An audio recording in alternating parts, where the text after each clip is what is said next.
El día de hoy vamos a hablar sobre el planteamiento del problema en un proyecto de investigación científica. Antes de plantear el problema, uno debe seleccionar el tema de investigación. Esto es lo que hemos hecho durante varias semanas y esta selección del tema la hemos fortalecido por medio de una revisión de la literatura científica en bases de datos bibliográficas, como hemos hecho con Ovid, Cielo, Lilacs, las semanas anteriores. Entonces ya hemos identificado el problema. Ahora con la información que hemos recogido y leído, lo que tenemos que seguir es analizar el problema para finalmente escribir ya un planteamiento del problema que nos explique la investigación. Ya hemos de haber aplicado los criterios para la selección del tema de investigación.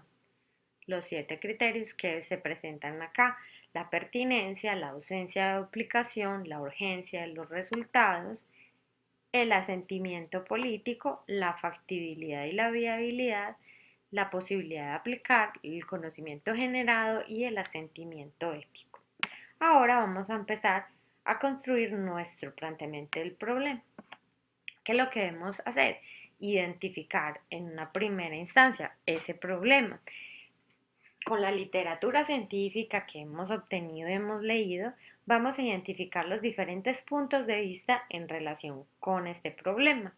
Vamos a mirar diferentes teorías, métodos y qué conocimiento hay sobre este tema. Y vamos a describir si hay discrepancias, diferentes teorías o diferentes resultados con respecto a ese problema en diferentes contextos del nivel mundial, nacional y local.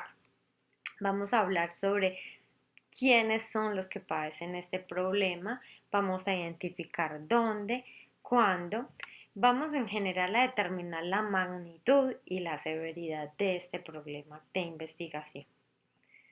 Podemos ya luego, cuando identifiquemos todo esto en nuestro problema de investigación, hacer un análisis del problema.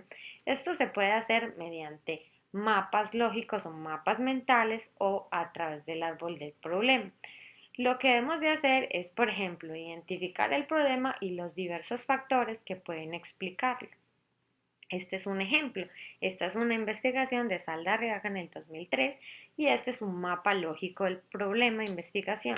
En la mitad está su pregunta de investigación, que es: ¿existe asociación entre la práctica de actividad física regular y adecuada en población adulta y los costos por la atención médica e incapacidades?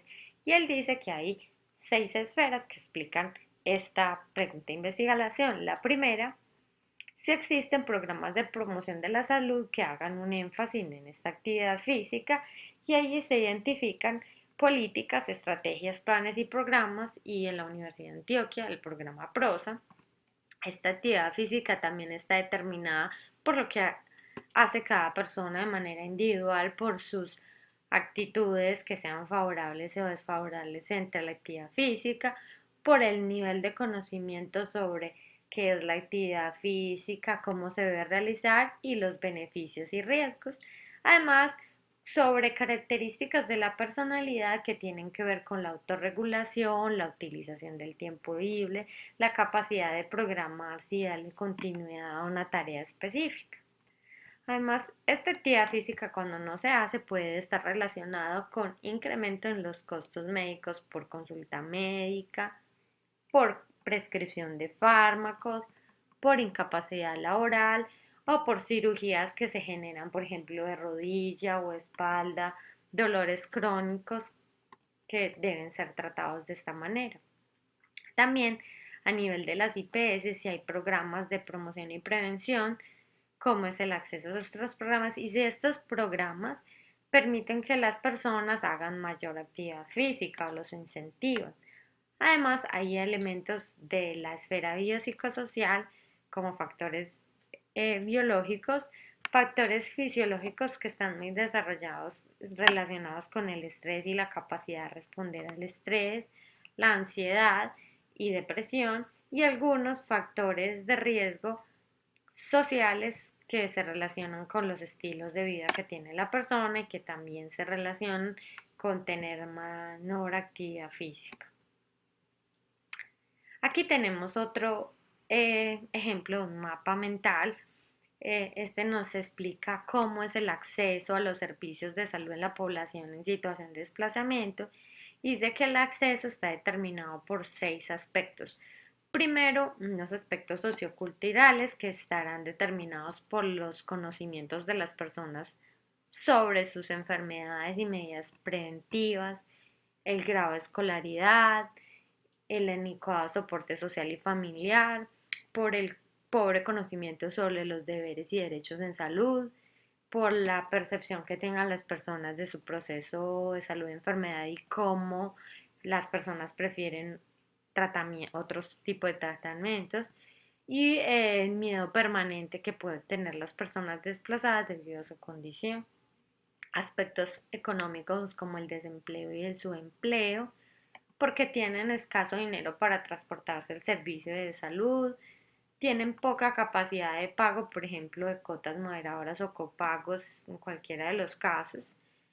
Y en algunas, muy pocas personas desplazadas tienen acceso al régimen contributivo, lo que les limita su acceso al servicio de la salud. Además, hay algunos aspectos geográficos, por ejemplo, puede haber difícil acceso al servicio, puede haber poco transporte y porque en algunos lugares hay una continua permanencia de actores armados que le pueden limitar su movilidad.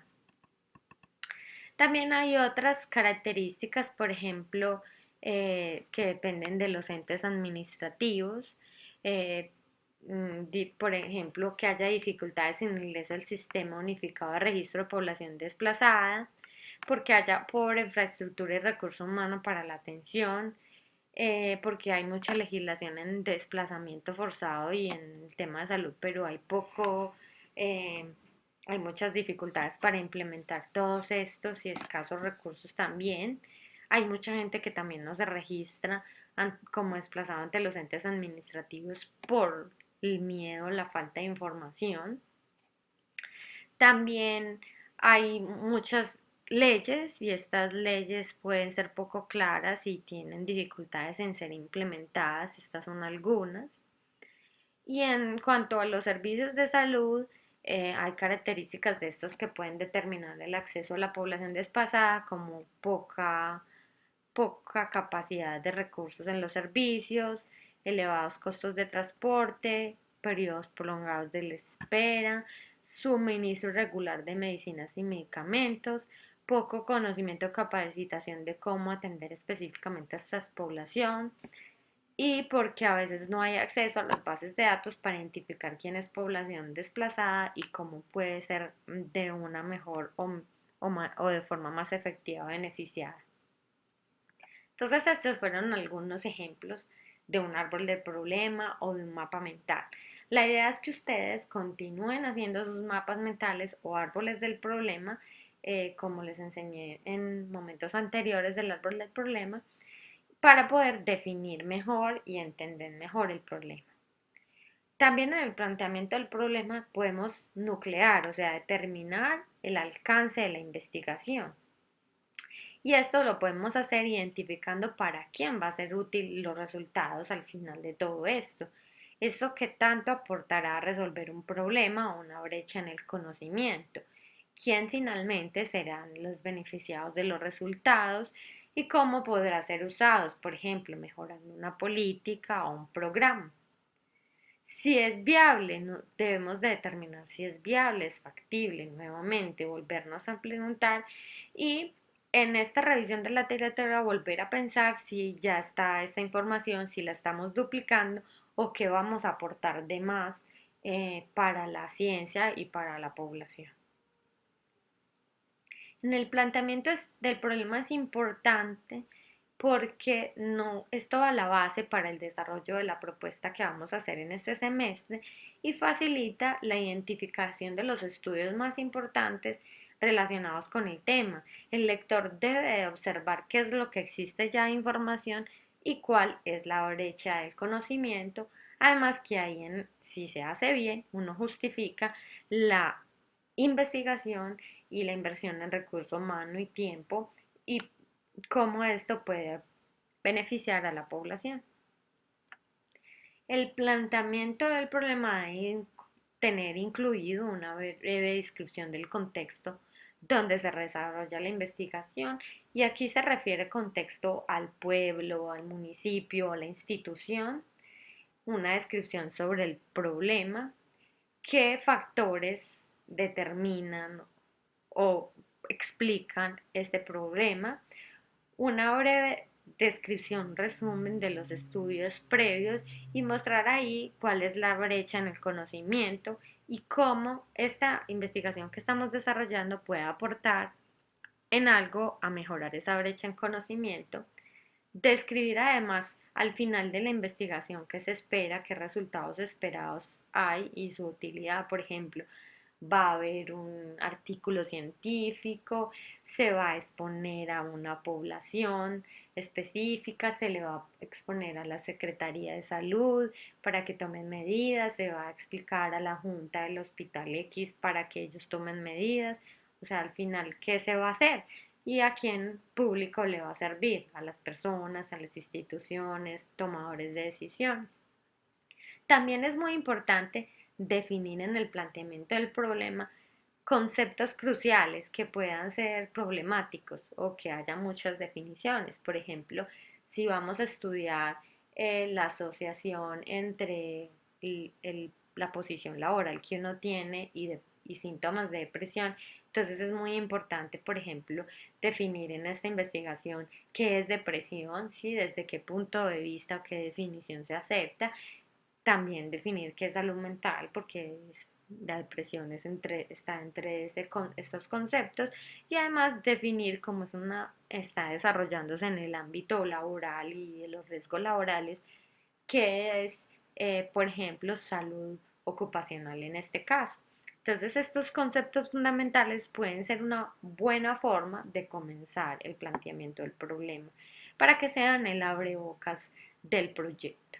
Es muy importante que nuestro texto de planteamiento del problema sea claro, debe ser breve, entonces aquí tenemos que tener mucha capacidad de resumir porque hemos leído mucho, ya sabemos mucho, pero debemos de ser capaces de resumir y ser concisos y debe ser consistente, llevar como un orden lógico, esos tienen que hacerse despacio y tener un soporte bibliográfico.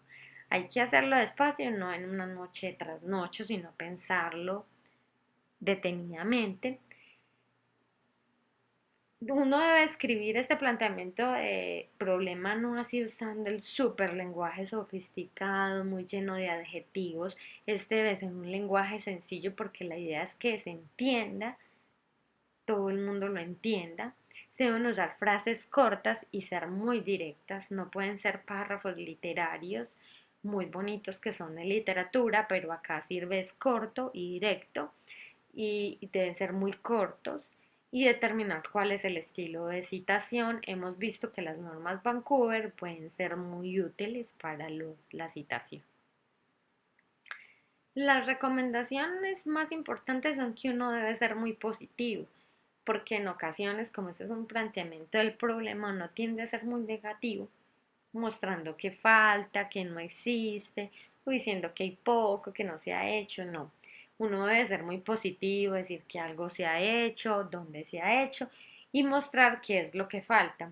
No es recomendable utilizar palabras como no hay, no existe, sino ser un poco más diplomático, explicar qué hay y luego decir que algunos aspectos que faltan y cuáles aspectos introducirá la investigación.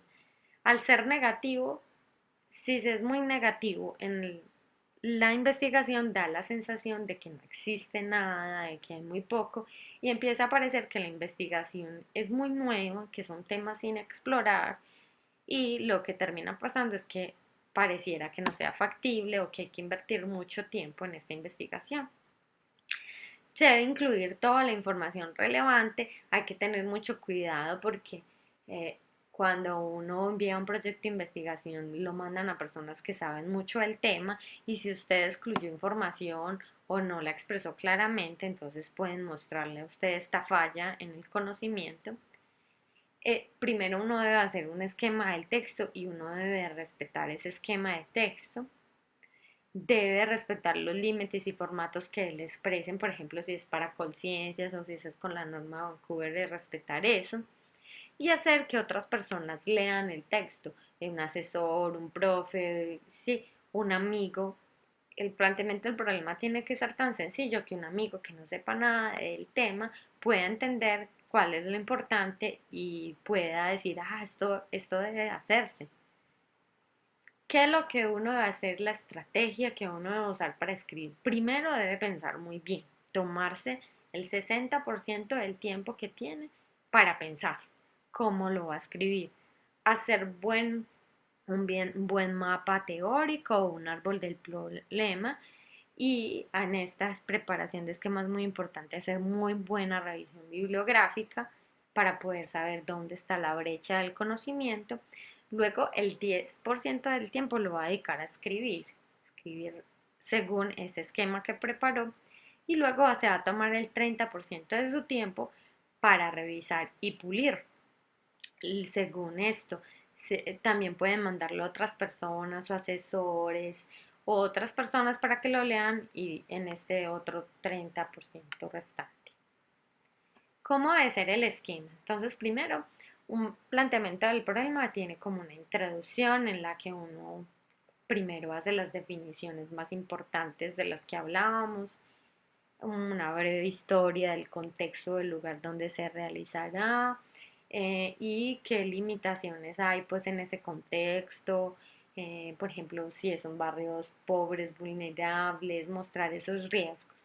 Luego lo que se va a hablar es como una pequeña introducción, luego lo que se habla es de la magnitud del problema y uno debe mostrar esa magnitud desde el nivel más macro, empezando por cifras, datos sobre esa magnitud a nivel mundial, luego puede pasar a hablar sobre datos en América Latina y luego hablar a Colombia, el contexto donde se realice la investigación, sea municipio o institución.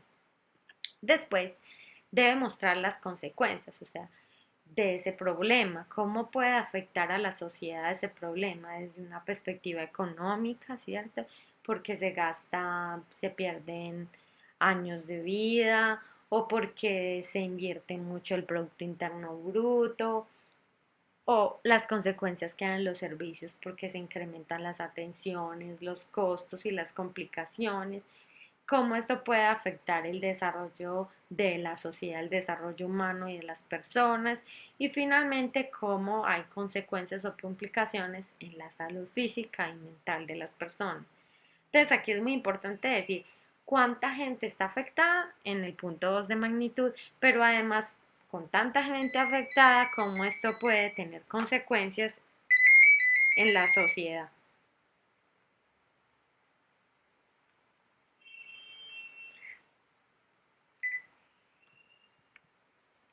Luego, en el esquema vamos a usar información específica sobre el problema de investigación, hablar ya específicamente del problema que se sabe, hasta dónde van los desarrollos científicos en todo nivel mundial, luego nacional y local, y cómo aportar la investigación en este problema y a eliminar la brecha.